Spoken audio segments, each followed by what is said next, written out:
పద్మావతి అయితే అందరితో ఇలా అంటూ ఉంటుంది. వాడు మన దగ్గర ఫోర్జరీ చేసి ఆస్తి కొట్టేశాడని కేసు పెడతాం అని అంటూ ఉంటుంది. ఆ మాటలకు దివ్య అలా చేస్తే మన అక్కని ఏదైనా చేస్తాడేమో వదిన, ఎందుకు మనకు ఆ రిస్క్ అని అంటూ ఉంటుంది దివ్య. ఆ మాటలకి నాకు ఒకటి అర్థమయ్యింది అని అంటూ ఉంటుంది. ఇక అను అయితే మనకి ఆస్తి ముఖ్యం కాదు పద్దు, మనకి కావాల్సింది వదిన. వదిన గురించి మనము ఆస్తి కోసం కేసు పెట్టడం మంచిది కాదేమో అని అంటూ ఉంటుంది అను. ఆ మాటలకి నాకొకటి అర్థమయ్యింది.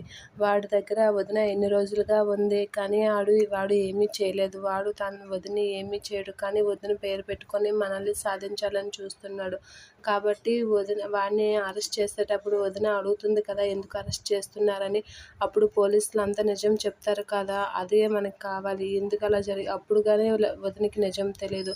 అలా తెలిస్తే ఆ తప్పు మురళియే చేశాడని అందరి ముందు వదిన ముందు బయటపడుతుంది. అప్పుడు తన బండారం బయటపడుతుంది. అలాగే కదా అని అందరితో అంటూ ఉంటుంది పద్మావతి. ఇక దివ్య అయితే అలా చూస్తూ ఉంటుంది. ఆ విషయం ఎలాగైనా బావకి చెప్పాలని చెప్పి అయితే అనుకుంటూ ఉంటుంది. అందుకే కేసు పెట్టాము, ఏ విధంగా వదినకి వాడి గురించి తెలుస్తుంది, వాడిని గుడ్డిగా నమ్మేయడం మానేస్తుంది అని చెప్పి పద్మావతి అయితే అందరితో అంటూ ఉంటుంది. ఈ విధంగా మనకి వదిన కూడా దక్కుతుంది, మన ఆస్తి కూడా మనకి వస్తుంది అని పద్మావతి అందరితో అంటూ ఉంటుంది.